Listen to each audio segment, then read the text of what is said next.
May mga gamit ba kayo na pag-aari ninyo na napamahal na sa inyo? Yung parang hindi mo kayang ipamigay kahit ibenta pa dahil sa sobrang halaga nito sa inyo. Kahit na sa paningin ng iba, wala naman talagang masyadong value ito. Sa mga regular viewers ko, kung meron man, siguro ilang beses nyo nang nakikita sa mga vlogs ko ang sasakyan kong ito. I-share ko sa inyo ang maghapon namin kasama ang aming lumang sasakyan.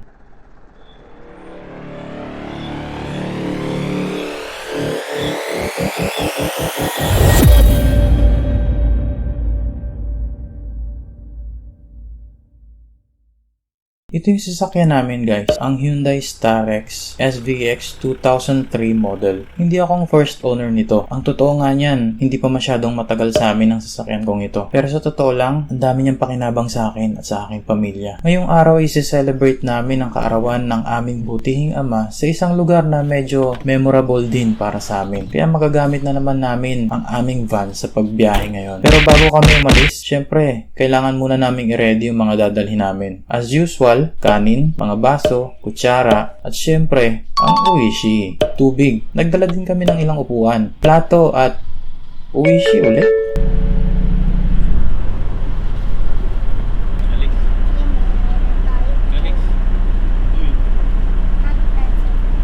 Hello! Welcome to vlog to Starex.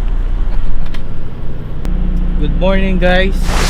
Ngayong araw ay celebrate po namin ang birthday ng aming father, si father. Pag-isipan namin na celebrate na lang yung birthday niya doon sa dati namin pinagpa-practicean. So kung hindi pa nakakaalam, higit 1 year pa lang kami nagda-drive. Gusto lang namin magbalik tanaw doon sa sa pinagpa-practicean namin. Tsaka wala kaming budget pang mall eh. Nalilimos mo. Ito ang driver namin ngayon. Sa bahay ko matuto, si Anjo. Bayo ko. Ngayong araw magiging ano lang ako, videographer. Anyway, hinihintay lang namin na dumating ang aking kapatid na lalaki at ang kanyang asawa. Medyo marami silang inasikaso kaya nahuli. Ito tumahay lang po yan pero ano. NANI?! Tay-tay pa akong tay-tay. Taga-tay-tay yan. Dala mo ang lisensya mo dyan, no? Apo kaya? Sure. Wala kaming huli guys ngayon kasi di naman papasok ng ano eh.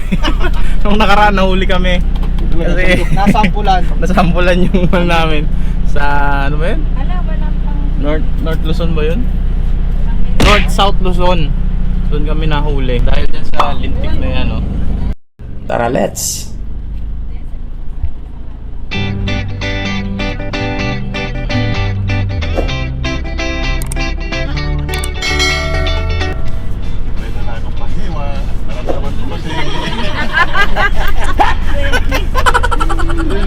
Yung lighter lang, wala.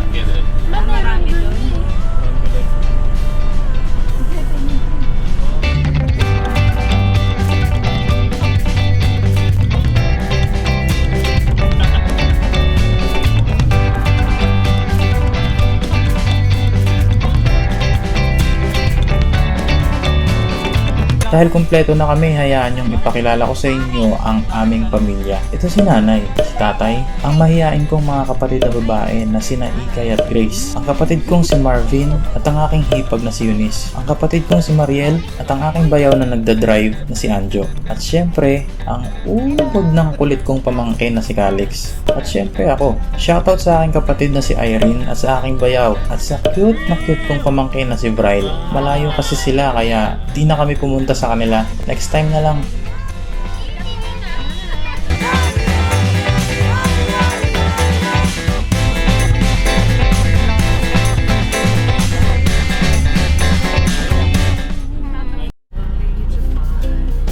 Wala kaming ulam kaya bumili muna kami. Saan? Saan pa? Di sa McDo. Sa McDo kasi, bida ang saya.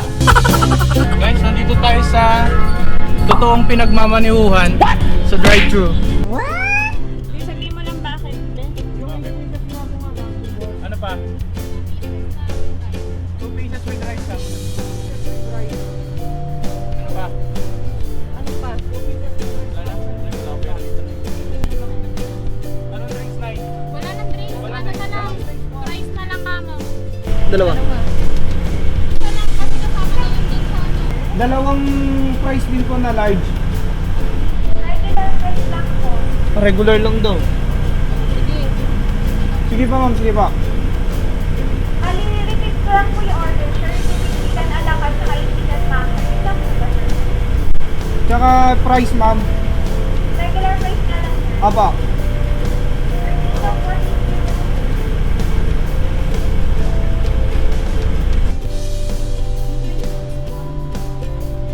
Len, ano, hindi tinanong kung dine-in.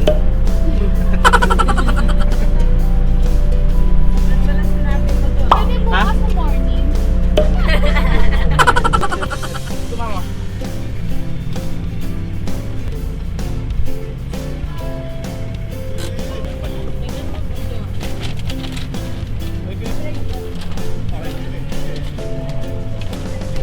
Makmak chair. So exit na po ng ano, drive-thru. Dito kami. Pero kami, sir.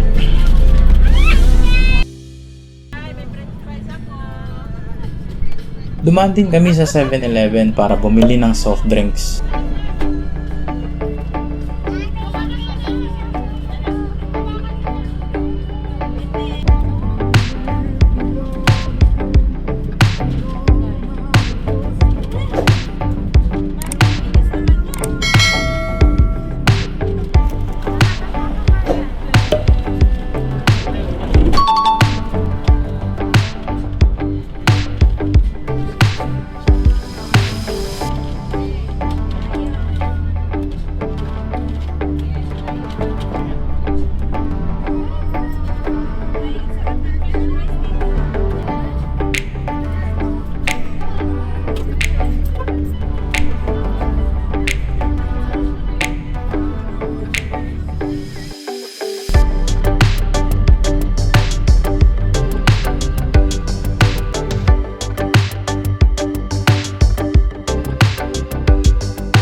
Guys, palapit na kami sa location.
Inayos na nila yung mga ano dito. Parang ano to, gagawin tong ano, exclusive subdivision siguro, kaya ito agad yung mga kalsada niya. Sa pangakot kasi.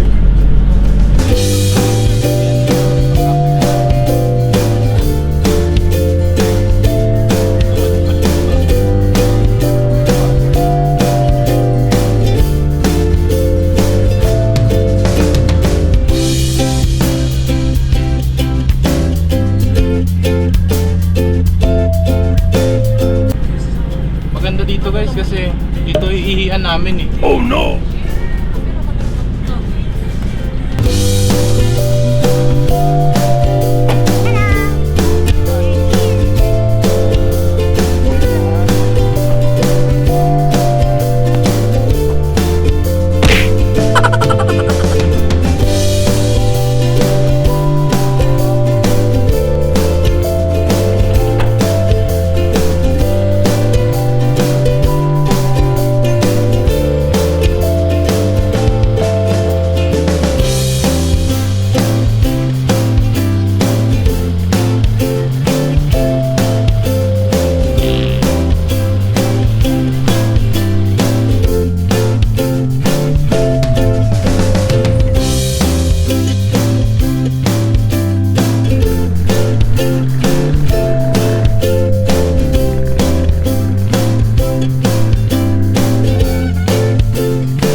Nandito na kami guys sa destinasyon namin. As you can see, kalsada lang siya na may mga puno at damuhan. Kakaunti lang kasi mga dumadaan na sasakyan dito kaya dito kami dinala ng dating nagtuturo sa amin mag-drive. At nagustuhan namin ang lugar dahil bukod na sa kakaunti lang ang sasakyan ay sobrang aliwalas ng lugar na ito.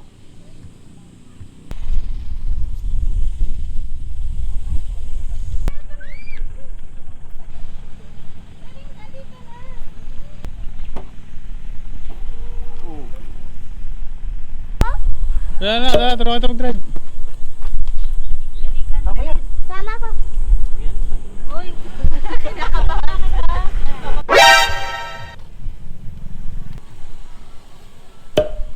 Oh no!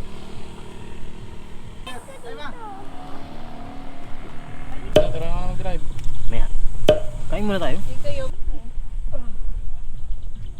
Pine-prepare na nila nanay ang mga pagkain.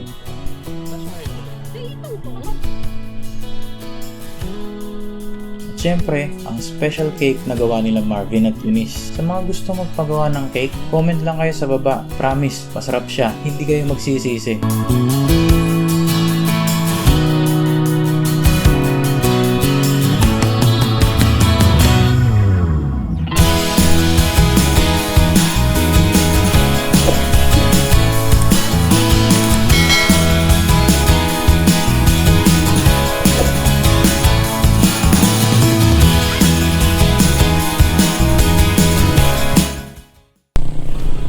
Guys, ito yung handa nung tatay namin. Birthday niya. Ayan o. Dami no?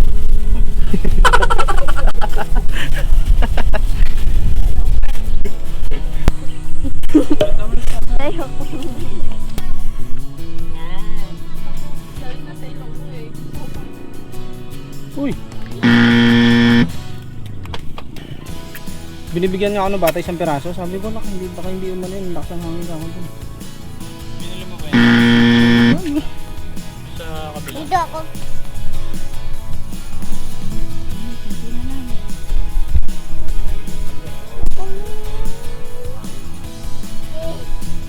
Ay, natay. Ala!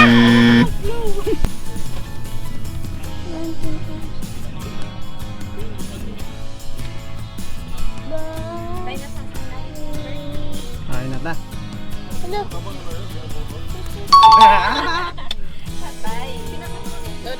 Dali. Game. 1, 2, 3, go! Happy birthday to you. Happy birthday to you. Happy birthday, happy birthday, happy birthday to you. Saba. Calix naman, si Calix. Ikaw naman. Birthday, Calix. Blue.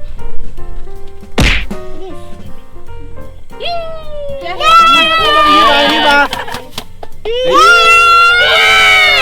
Ano yung hinihila ka dito?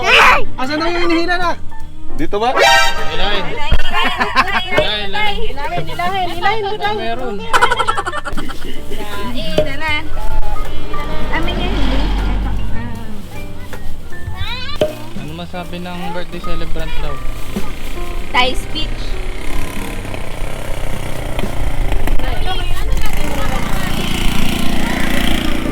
Salamat.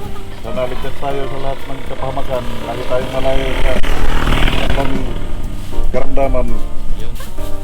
Blessing and blessing. Sabi mo? Masarap. Shout out sa Starex. Sa mga wala dito, hindi na imbitahan. Pasensya na sa mga hindi na-invite kasi ang dami ng handa namin eh. Ang daming handa. Shoutout kay Bella. Ano masabi niyo sa foods? Sarap.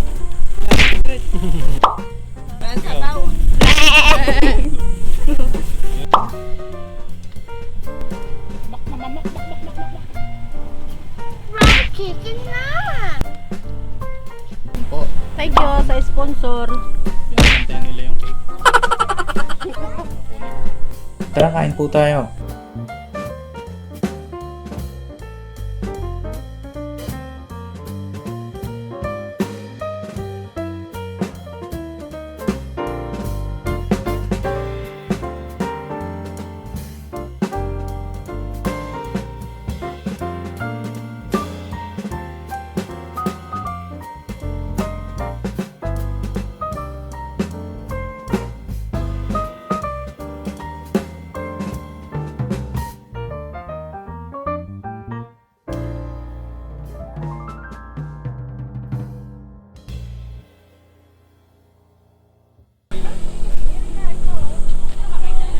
sa van namin na luma. Part na ng ano yan, ng family for almost 2 years. Ito yung ano, may kanin po ng manok. Shoutout sa tape.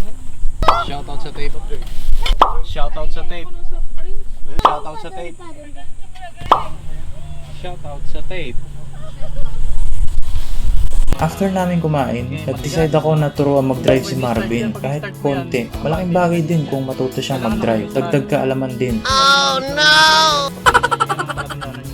Tsaka naka-engage tong ano, handbrake. Kailangan naka-engage yung lagi handbrake.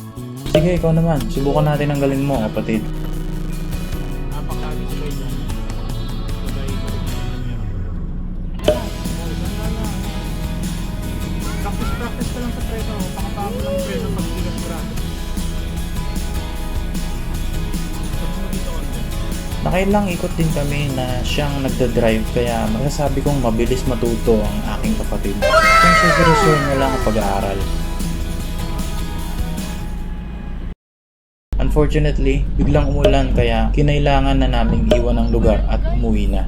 Guys, pauwi na kami. Nabutan kami ng ulan.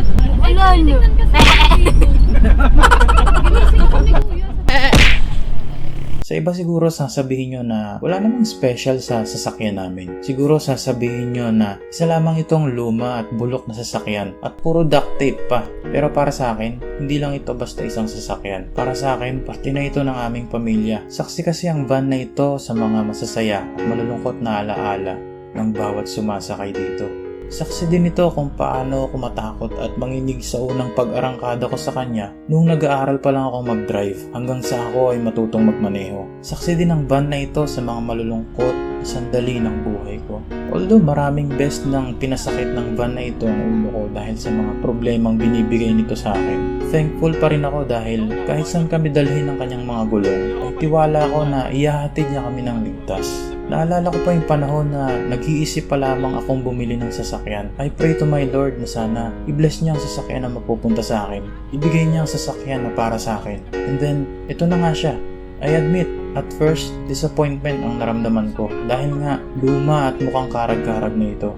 But I trust the Lord sa binigay niya sa amin. At ang resulta, samot-saring alaala na hindi ko may pagpapalit ng kahit anong laki ng salapi o ng kahit anong bagay sa mundong ito. Hindi naman importante sa amin ang magagarbong bagay. Ang importante ay sama-sama sa hirap at ginhawa. Hindi ko alam kung gaano pa ang itatagal na sasakyan namin dito sa poder ko. Kaya bago pa kita ibenta sa iba na mas makakapag-alaga sa iyo ng tama, gusto ko lang magpasalamat. Salamat sa mga magagandang alaala na naiambag mo sa mga magulang ko. Salamat sa masasayang paglalakbay kasama ng mga kapatid ko. Salamat sa serbisyong ibinigay mo sa ibang tao na gumamit sa iyo. At salamat dahil naging parte ka ng alaala ko kasama ang mga pinakamamahal ko. Kung nagustuhan niyo ang vlog kong ito, please like, share, at huwag kalimutang mag-subscribe para updated kayo sa mga videos na gaya nito. That's all for me today. See you next time. God bless.